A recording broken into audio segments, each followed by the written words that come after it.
ایمان کو یہی لگتا ہے کہ جب وہ آہت سے بدلہ لینا چاہتی ہے تو کیوں نہ اس کے مقابلے پہ آ کے اس سے بات کرے، اور اس کی دولت کا مقابلہ تو وہ کر نہیں سکتی، اسی لیے رتبے میں اس سے آگے بڑھنے کے لیے وہ CSS ایگزام دینے کا سوچتی ہے، اور اس کے لیے وہ بلال سے ہیلپ مانگتی ہے۔ ادھر بلال جو کہ خود بھی مقابلے کے امتحان کی ہی تیاری کر رہا ہے گھر والوں سے چھپ کے، تاکہ وہ کچھ بن کے ہی فیملی کے سامنے آئے اور اس کے بعد جو حق اس کا اور اس کی بہن کا ہے وہ ان لوگوں سے چھین سکے جس کے اوپر ان لوگوں نے ناجائز قبضہ کیا ہوا ہے۔ تیمور صاحب اس کے اوپر بزنس چمکا کے بیٹھے ہیں اور خود کو خاندان کا سب سے ہونہار اور کامیاب بندہ منوا کے بیٹھے ہیں، اور تو اور اب تو آہت کو بھی اپنے بزنس میں شامل کر لیا ہے تاکہ وہ لوگ بلال کو یا زارا کو سچائی نہ بتائیں اور ان کے ساتھ اسی راز میں ملے رہیں اور ان دونوں بہن بھائیوں کی جائیداد پہ مل کے قبضہ کرنے میں ان کی مدد بھی کریں۔ بلال اگر ایمان کی مدد بھی کرتا ہے تو صرف یہی سوچ کے، کیونکہ اسے اچھا نہیں لگتا کہ اس کی طرح کوئی صرف دولت نہ ہونے کی وجہ سے یا پاور نہ ہونے کی وجہ سے ان لوگوں کا غلام بنا رہے یا ان کی زیادتیوں کا شکار ہوتا رہے۔ وہ خود کی طرح ان لوگوں کا کسی بھی انسان کو شکار ہوتا نہیں دیکھ سکتا۔ اور پھر ایمان تو وہ لڑکی ہے جس نے ان سب لوگوں کے مقابلے آ کے بلال کی سچائی کا پروف دیا تھا کہ بلال چور نہیں ہے۔ اب لیکن جب بلال دیکھتا ہے کہ نیوز پہ آہت کے نیو فوڈ چین لانچ کرنے کی سیریمنی دکھائی جا رہی ہے تو اسے سمجھ آ جاتا ہے کہ ایمان اگر کچھ کرنا چاہ رہی ہے تو یقیناً اسی کی وجہ سے۔ پہلے تو وہ ایمان کو ہی سمجھانے کی کوشش کرتا ہے کہ CSS کا امتحان اتنا بھی آسان نہیں جتنا آپ سمجھ رہی ہیں، لیکن پھر بھی ایمان ضد کرتی ہے کہ مجھے یہ ایگزام دینا ہی ہے، آپ میری مدد کریں گے یا میں خود ہی کر لوں؟ تو بلال اسے سمجھاتا ہے کہ اس کا پہلا سٹیپ تو یہی ہے کہ آپ اپنا بیچلرز کمپلیٹ کریں، کیونکہ CSS کے ایگزام میں بیٹھنے کے لیے سب سے پہلا کرائیٹیریا یہی ہے کہ آپ کی پڑھائی بیچلرز تک کمپلیٹ ہو۔ البتہ بلال ایمان کے والد کو سمجھاتا ہے کہ ایمان کا اتنا دماغ تیز نہیں ہے، جتنا میں اسے سمجھ سکا ہوں وہ اتنا زیادہ پڑھ نہیں سکے گی، بلا وجہ دماغ پہ برڈن ڈالے گی، اتنی محنت کرے گی، اتنا پیسہ لگے گا اور اس کے بعد بھی اگر اس کا کلیئر نہ ہو سکا تو بلا وجہ ہی ہمت ہار جائے گی، اسی لیے میں نہیں چاہتا کہ مشکلات میں پڑے۔ لیکن سلیم صاحب بلال کی بات سمجھنے کی بجائے خود ہی اس کے پاس پہنچ جاتے ہیں اور اس سے یہی کہتے ہیں کہ آپ بھی سوچ رہے ہوں گے کہ کیسا عجیب باولا بندہ ہے، بجائے اس کے کہ اپنی بیٹی کو سمجھائے الٹا خود ہی اس بات پہ انسسٹ کر رہا ہے کہ آپ میری بیٹی کے اس کام میں مدد کر دیں گے۔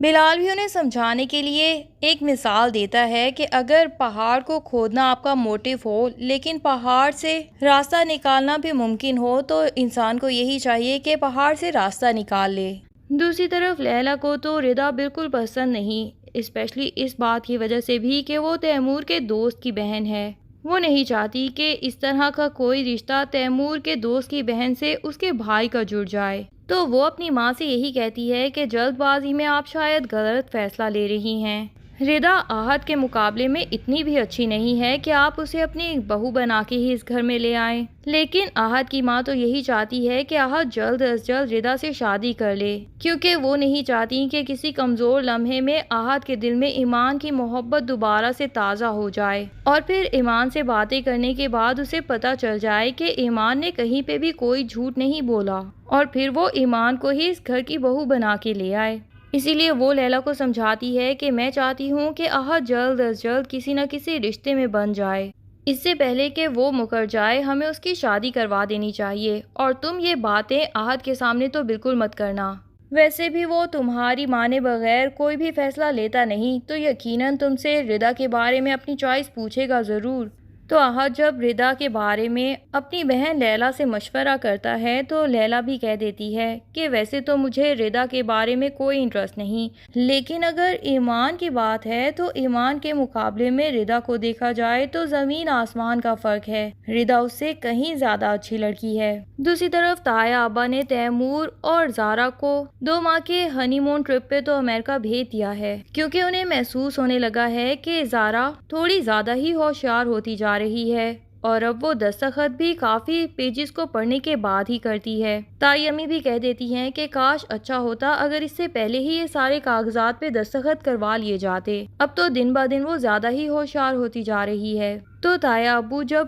زارا اور تیمور کو ہنی مون کے لیے بھیجتے ہیں تو انہیں اتنا شارٹ نوٹس پہ بتاتے ہیں کہ 8 گھنٹے بعد یعنی صبح صبح آپ لوگوں کی فلائٹ ہوگی، اس لیے جلد از جلد اپنا سامان پیک کر لیجئے۔ زارا تو اسی خوشی میں ساری رات سوتی ہی نہیں اور جلدی جلدی سامان کی پیکنگ کر کے اچھی سی تیار ہو جاتی ہے، جبکہ تیمور کو یہی ٹینشن ہے کہ ڈیڈ کو اس وقت آخر یہ ٹرپ کیوں پلان کرنا ضروری لگا۔ وہ تو اس ٹائم ایمان کے بارے میں ہی سوچنا چاہتا ہے، کیونکہ وہ جلد از جلد اس کے گھر پہ بھی قبضہ کروا کے اسے بالکل خالی ہاتھ چھوڑ دینا چاہتا ہے، تاکہ اس کے والد کے پاس اور کوئی راستہ ہی نہ بچے تیمور کے سامنے ہاتھ پھیلانے کے علاوہ، اور پھر وہ ویسا ہی کریں جیسا کہ تیمور چاہتا ہے۔ اب اینڈ ٹائم پہ 2 ماہ کے لیے اسے امریکہ بھیج دیا جاتا ہے، تو اتنی دور رہ کے وہ آخر کیسے وکیل سے یہ کیسز لڑ سکے گا؟ پر ہنی مون ٹرپ پہ جانے کے بعد بھی تیمور کو تو ایمان کی ہی فکر ہے۔ وہ اس بات کے لیے ٹنڈو آدم کا ایک گنڈا سا لڑکا ہائر کرتا ہے اور اسے کہتا ہے کہ ان 3 لوگوں پہ تم نے نظر رکھنی ہے جن کی میں تمہیں تصویریں بھیجنے والا ہوں، اور خیال رکھنا کہ یہ گھر سے جہاں بھی جاتے ہیں، جو کچھ بھی کرتے ہیں، ہر بات کی مجھے انفارمیشن ہونی چاہیے۔ اب تیمور کو یہ بھی نہیں پتا چلتا کہ جس کو اس نے یہ کام کرنے کی ڈیوٹی سونپ دی ہے وہ کوئی اور نہیں بلکہ ایمان کی خالہ کا بیٹا اور اس کا وہی پرانا لور ہے جو اس کے ساتھ شادی کرنا چاہتا ہے، لیکن ایمان کے والد بھی اسے ایمان کے لائق نہیں سمجھتے، اور ایمان اس سے بہت زیادہ اچھی اور پڑھی لکھی لڑکی ہے، اس لیے وہ بھی اس سے شادی کرنے میں بالکل انٹرسٹڈ نہیں۔ اب اللہ جانے کہ وہ یہ ثبوت کبھی بعد میں جا کے تیمور کے گھر والوں کو دکھا کے اس کی اصلیت فاش کر پائے گا، یا پھر ایمان اور اس کے والدین سے بدلہ لینے کے لیے وہ خود بھی تیمور کے ساتھ مل کے ان کی مخبری کرتا رہے گا۔ ہاں البتہ تیمور جب یہ باتیں کال پہ کر رہا ہوتا ہے تو زارا اس کی باتیں سن لیتی ہے اور اسے کہتی ہے کہ یہاں پہ آ کے ابھی تک آپ کو پچھلے کاموں کی ٹینشن ہے، آخر یہ 3 لوگ کون ہیں جن کے اوپر نظر رکھنے کے لیے آپ کسی کو ڈیوٹی پہ لگا رہے ہیں؟ تیمور ایک دم سے تو گھبرا جاتا ہے، لیکن پھر بات کو سنبھال لیتا ہے اور کہہ دیتا ہے کہ تھوڑے کرپٹ لوگ ہیں ہمارے کمپنی میں، تو انہی کے اوپر ہی نظر رکھنے کے لیے کہہ رہا ہوں۔